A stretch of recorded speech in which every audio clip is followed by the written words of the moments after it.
Everybody, I have some reservations about showing you this video because I know that we're talking about assemblies, and when we're talking about assemblies, we're typically used to working with constraints, and the constraint menu that we have up here is perfectly fine. But I do want to show you a different method. This is for people that are a little bit more adventurous. If you're comfortable with being like a guinea pig and kind of monkeying around with things until you get them to work, uh, I'm going to show you another method that's way faster. It's called joints, and it's right next to the constraint menu. You can see here joint is a different way to just apply constraints, determine placement, determine movement, things like that. But again, it takes a little bit more monkeying around. So, again, if you want to keep moving forward with this, if you want to see how it works, then I'm going to walk you through these steps, and you can decide for now whether you want to use constraints or joints in order to assemble objects like, for instance, the T9 Automoblox vehicle. So let's move forward with this. What I have is the bed of the vehicle. This is the very back of the truck, and I have the connector piece. I know the dimensions are correct because I pulled these parts directly out of the teacher resource guide. So you can take a look. I don't like the orientation. It really bugs me that the bed was built upright like this. So the first thing I'm going to do is I'm going to take my view cube. I'm going to snap around here. Let's see here. Am I looking at the right? Yes, I am. Okay, so I'm going to take this and I'm going to call this the front view. And that's going to reset my view cube. Then I'm going to come up here. I'm going to click in the top right corner. Right click. I'm going to set this view as home, and I'm going to fix distance this thing. So whenever I click this, if I ever get zoomed out, I click home, it's going to bring me right back here. Okay. So next thing I'm going to do is I want you to notice, by the way, this is grounded right now. It has the push pin that you can see right here from my mouse. I also have the push pin over here. So the bed is not going to move, and I want to take this object and I want to place it in the hole here. This is the one block socket.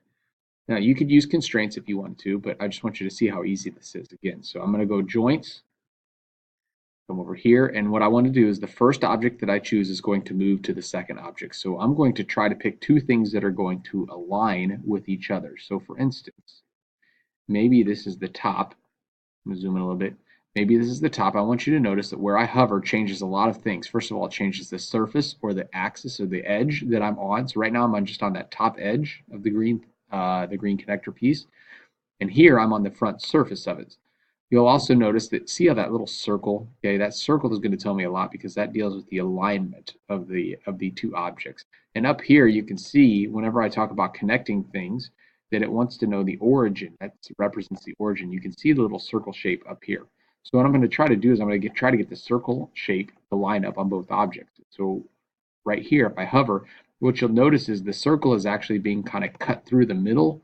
It's normal, it's perpendicular to the axis. So right now it's sideways. It's not on the face like it is here. You'll see that the circle has changed orientation. So if I click here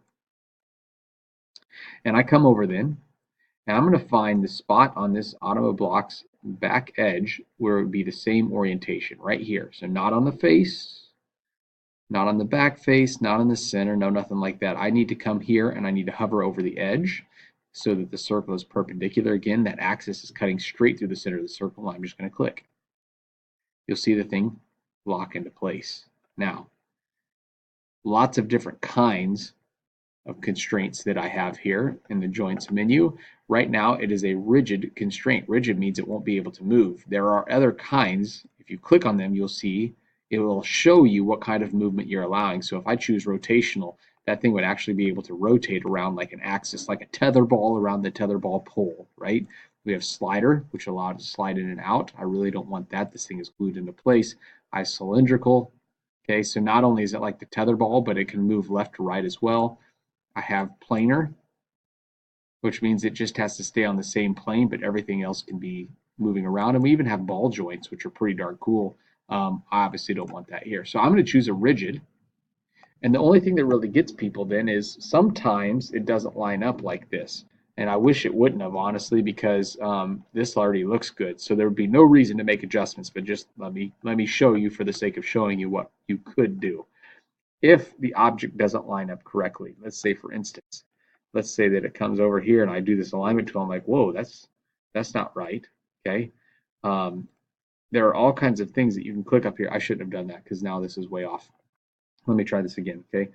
Joint, we'll go through here, that face with this. It moves into place. Ah, perfect. Okay, so now we can see, like, wait a second, something is obviously wrong here, right? What you can do is this. You have the option to flip the thing back and forth, so I can talk to, hey, you know what, maybe I needed to come over here and flip the component. And you'll see that when I click on that, it can flip it around and go the opposite direction. The edges are still matched up. It's just that the object is facing down right now as opposed to facing up. So that's something that we can keep in mind. Okay. We also have this align tool. And if I click on align, what I can do is I can click here and I can choose any face. It doesn't matter which face. I'm going to choose one face of the object. Here's the back of the socket. And I can hover over different surfaces, and based on which surface I hover over, it's going to try to align. So what I typically tell kids is just pick an easy surface on the first object and then hover in different spots until you get the alignment you want, right? Perhaps here. Click. Of course, now it's not going to work. Let's try this again. Hover in different spots. See here, it looks like it's backwards, doesn't it? So I'm going to come up here. I'm going to choose connect. I'm going to flip it around. Align this to there. That looks, oh, dang it, I had it right here. That looks all right. Click OK. That object is now in place and it cannot move at all. So again, you'll notice even in the course of making this video, where you click makes a huge difference. Sometimes things line up the first time and sometimes they don't. But if you're okay with monkeying around, if you're okay with just hovering over different locations until you get the object oriented like you want, clicking on some buttons in the joint menu, hey, that is pretty simple. That is pretty simple. And that's a lot harder to do, a lot easier to do with joints than it is for mate flush or something that you want to do with the constraint menu. So hopefully that helps out. Feel free to play around with this and see if you can assemble the T9. You'll find out that you really like this. When you figure out joints, you can move through really quickly, and your students will be the same way.